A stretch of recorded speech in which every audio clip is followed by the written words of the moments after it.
Bonjour et bienvenue dans la chaîne de Mathématiques Sciences. Aujourd'hui, je vais présenter et expliquer une nouvelle vidéo, donc en mathématiques pour les troisièmes, dans laquelle tout simplement ici nous allons voir le lien qui est entre proportionnalité et fonction linéaire.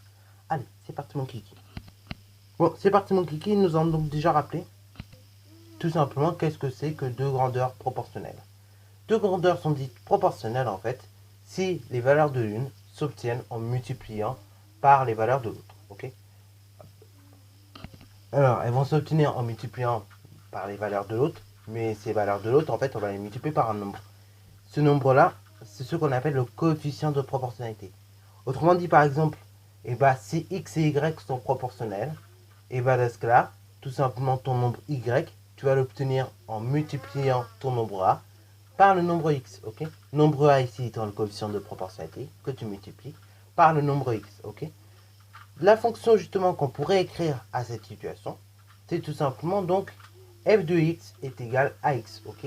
Et dans ce cas-là, ici on va tout simplement dire que finalement la fonction qui modélise cette situation est une fonction linéaire, ok. Donc f de x égale à x, c'est la fonction qui modélise cette situation. Donc voilà, ça c'est vraiment un truc à comprendre. Deux grandeurs, quand elles sont proportionnelles, c'est en fait des grandeurs qui, pour qu'on obtienne les valeurs de l'un, on va multiplier les valeurs de l'autre par un nombre constant qu'on appelle le coefficient de proportionnalité. Donc voilà, ça c'est vraiment ce que c'est que la proportionnalité. C'est finalement quand tu obtiens les grandeurs de l'un en multipliant les grandeurs de l'autre par un même nombre. Ça donc c'est la définition de la proportionnalité. Maintenant, je vais vous montrer quand même sur quelques exemples. Alors là, je ne vais pas me prendre la tête, je vais prendre exactement les mêmes exemples que j'ai marqué dans mon cours hier. En tout cas, c'est des exemples que j'ai vus déjà au préalable. Mais je vais prendre exactement les mêmes parce qu'ils sont assez simples à traiter. Bon, on va prendre dans un premier temps un carré, ok. Donc imaginons tu as un carré, voilà un carré quelconque. Et dans ce cas-là, ça va être simple. Le périmètre et la longueur du carré sont deux choses qui sont bien proportionnelles, ok. Puisque effectivement pour obtenir ton périmètre, tu vas tout simplement multiplier par 4, finalement, le côté. Donc voilà, le périmètre du carré et le côté du carré sont bien deux choses proportionnelles, car tout simplement le périmètre du carré, ça sera tout simplement 4 fois le côté du carré, ok. C'est bien ton côté du carré, c'est bien une grandeur que tu vas multiplier par un nombre toujours constant pour obtenir une autre grandeur, ok. Donc là ici on reconnaît bien effectivement cette situation de proportionnalité, puisqu'on a bien un nombre, donc une grandeur, que tu multiplies par un nombre pour obtenir une autre grandeur, ok. Voilà. Donc c'est le cas par exemple des formules aussi, hein. J'aurais pu prendre par exemple la formule de la masse volumique. La masse volumique, il y a bien une proportionnalité entre la masse et le volume. J'aurais pu prendre la formule également de la vitesse. La vitesse, pareil, il y a une proportionnalité en fait entre la distance que tu parcours et le temps de parcours, ok. Il y a bien une proportionnalité entre les deux. Donc ça, c'est bien deux choses proportionnelles.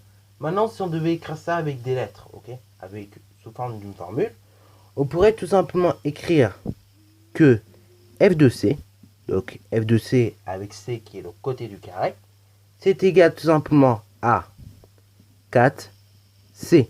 Ok, f de c est égal à 4c. Et là, f de c est égal à 4c, c'est une formule. C'est la fonction qui va modéliser cette situation. Ok. Donc f de c égale 4c, c'est la fonction qui va modéliser votre situation.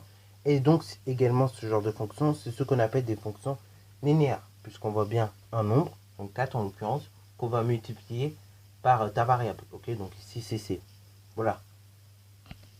Donc, deuxième exemple, on a le diamètre d'un cercle et son périmètre.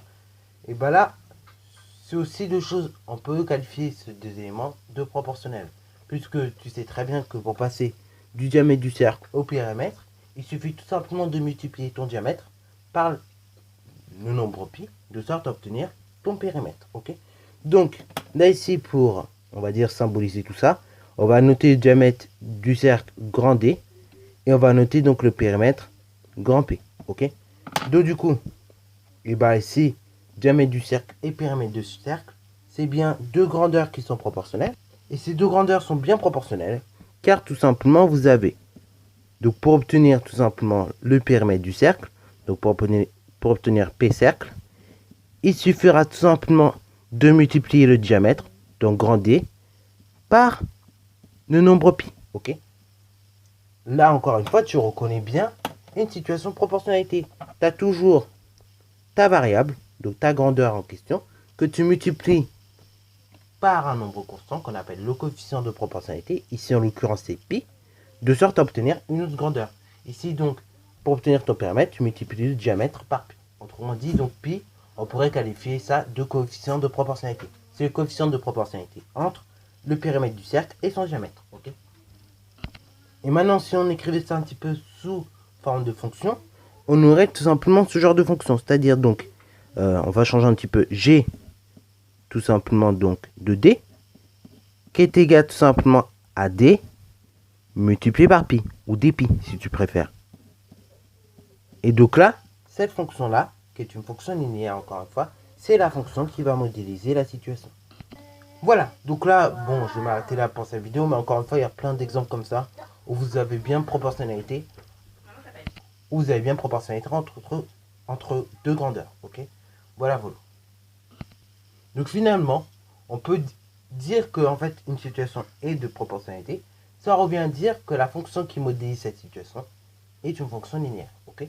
Et c'est ça le lien qui est entre les deux. C'est finalement, dans les situations de proportionnalité, vous avez également des fonctions linéaires, ok. Les fonctions qui modélisent les situations de proportionnalité sont des fonctions linéaires. Autrement dit, donc si tu as une situation de proportionnalité, la fonction qui va la modéliser, c'est une fonction linéaire. Tandis que si tu as une fonction qui est linéaire, et bien dans ce cas-là, il y a une proportionnalité entre les images et les antécédents. C'est pour ça d'ailleurs que si vous faites un tableau, tableau de valeurs, avec les calculs qu'on a pu faire durant les diverses vidéos, vous aurez pu constater effectivement qu'il y aurait une proportionnalité. Okay. Et cette proportionnalité, donc, elle serait de coefficient A. Okay. C'est le nombre A qui, quand tu vas passer, qui va te permettre de passer de l'image à l'antécédent. Okay. Enfin, de l'antécédent à l'image plutôt. Okay. Donc voilà. Tout ça pour vous dire encore une fois que voilà le lien entre la proportionnalité et les fonctions linéaires. Alors ça, c'est un lien très très bien parce que du coup, vous allez voir par la suite qu'il va y avoir pas mal de propriétés très très intéressantes. Okay. Et donc ça, c'est un truc qu'il faut bien avoir compris. Et c'est pour ça d'ailleurs qu'on pourra vous donner dans des exercices à faire un peu comme je vous ai fait ici, c'est-à-dire bien à voir s'il y a de la proportionnalité et éventuellement à écrire tout simplement la fonction associée. Okay. Sur ce donc, allez, c'est la fin de cette vidéo. J'espère qu'elle vous aura plu. N'hésitez d'ailleurs pas à la liker, commenter et bonne reste à toi en mathématiques et en sciences.